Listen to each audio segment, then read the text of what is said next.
What's going on, everyone, and welcome to Movie Emporium's movie review of Copshop, the newest film from director Joe Carnahan. Now, before we begin, if you like this channel, awesome, hit the subscribe button to join Movie Emporium, hit that notification bell at the top to find what's coming next. If you like any of these videos, awesome, hit that like button as well as commenting below on any video that you watch, including this one. Okay, so Copshop is Joe Carnahan's latest Mel Machismo movie. That's not necessarily a bad thing, but I just want to get that out of the way now. It's about a character named, I think, Travis or Trevor or whatever it is, who's played by Frank Grillo, who is a con man. At the beginning of this movie, he's on the run for a particular reason, pretty much assassins, I guess you could say. And he punches this young cop who's named Valerie Young, who ends up putting him in jail because he wants to be protected. One of the assassins, played by Gerard Butler, who of course is this type of movie, finds himself in the same jail cell. He's there to kill the Frank Grillo character. Well, if you know Assault Precinct 13, this movie, at least to me personally from watching it, is very much emboldened or inspired by that movie. And of course that movie was John Carpenter's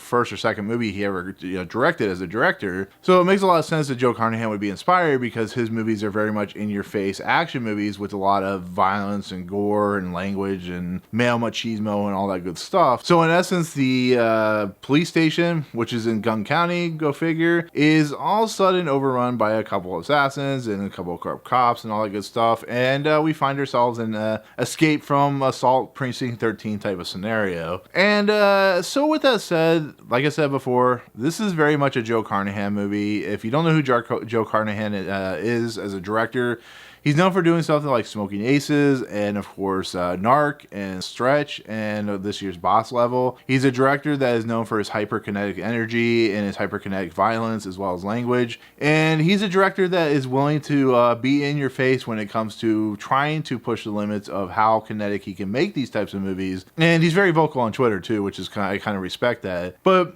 this movie is one of those films I literally knew nothing about until I saw AMC promoting it as part of their investors thing, where they'll sometimes put out movies that people can watch early, so I get the chance to see this early. But it's a movie that I went in knowing exactly what it was going to be because I know Joe Carnahan's style. I know exactly what he's going for. And it's a movie that a lot of people are not going to like. I'm going to be fairly honest. If you don't like those types of movies like Smoking Aces or Boss Level or Stretch or anything that he has done in the last few years, it's just not going to work for you. It really isn't, because there's just nothing new for him. That doesn't make it a bad thing. It's just nothing new for him as a director. It's the same thing he's done for years. But I found myself really enjoying this movie for the simple fact that it takes the Assault on Precinct 13 style, but it still kind of makes it unique and still makes it, it takes the wraparound story and kind of makes it its own. And I started kind of just enjoying this movie for what it was. It's very violent. It uses the F-bomb like every other word, similar to like something from Quentin Tarantino, and it makes no qualms about what it is. It's a hour and 45-minute violent show fest, a violent gun fest, a violent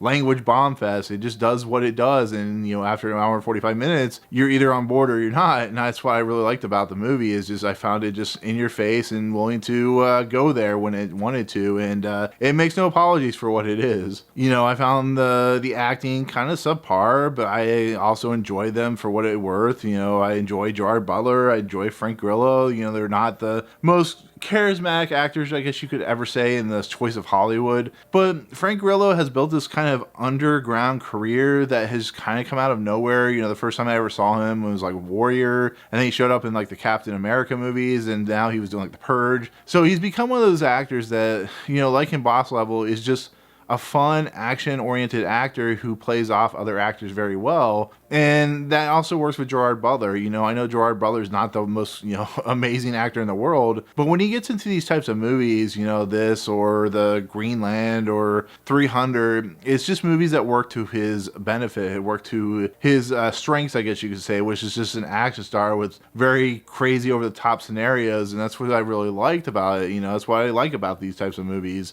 I'm not going in expecting Oscar gold, and that's not exactly what I got. I got exactly what I wanted, which was a very kinetic, Smoking Aces, in your face style movie. And I appreciate what Joe Carnahan does when it comes to his action style and sense and so on and so forth. And then when you get to somebody like Alexis Louder, who was playing Valerie Young in this movie, she isn't what I would call the most competent character, the most, well-developed character, but I think she's having fun. I think she's very energetic in the movie. She plays off well off of Frank Grillo, plays off well of Gerard Butler. And then you have Toby Huss in this movie, who is playing Alex Lamb, who is this older assassin guy. And as grating as he can get into this movie, he's also like really funny and kind of unique as an assassin. And I just kind of fell in love with that. That's just this movie in a nutshell. It's not a very good movie. It's not a well-written movie, but it just has so much fun with this material. The gunplay and the violence and everything about this movie I just really kind of fell in love with. But like I said, will it be my top 10 of the year? Probably not, but I can definitely recommend it, especially if you like Joe Carnahan movies, or you like just kind of ultra violent, stupid, kind of over the top, silly, having fun with itself, kind of funny, and